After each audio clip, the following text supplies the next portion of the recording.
जय झूलेलाल।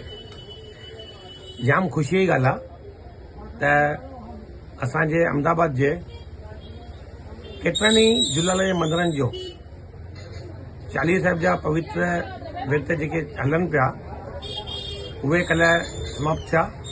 कल्ह 40 ॾींहं हो ऐं अॼु 41 ॾींहं आहे।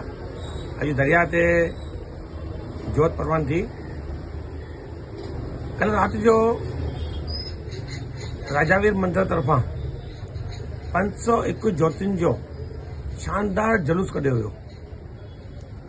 तव्हां इहो वीडियो ॾिसंदा तव्हांखे लॻंदो भई छा मतिलबु हुन में ज्योतियुनि जो नूर आहे। ऐं वॾी ख़ुशी जी ॻाल्हि आहे जो असांजी नौजवान टीम नौजवान टई झूलण जे प्रति उन में बेहद आस्था वधी वई आहे।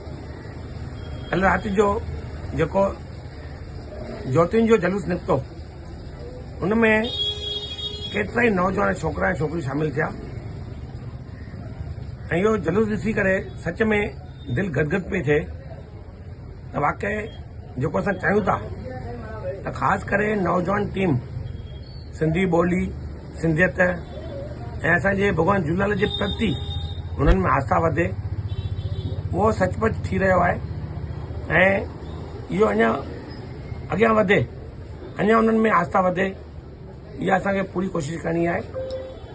ऐं अॻिते बि जेके बि असांजा सिंधी त्योहार संस्कृति कल्चर ख़ासि करे नौजवान खे मां अपील कंदुसि त तव्हां हुनजो फॉलो कयो ऐं कोशिशि करे वेस्टर्न कल्चर खां परे थी करे तव्हां पंहिंजी संस्कृति तरफ़ वापसि वारो ऐं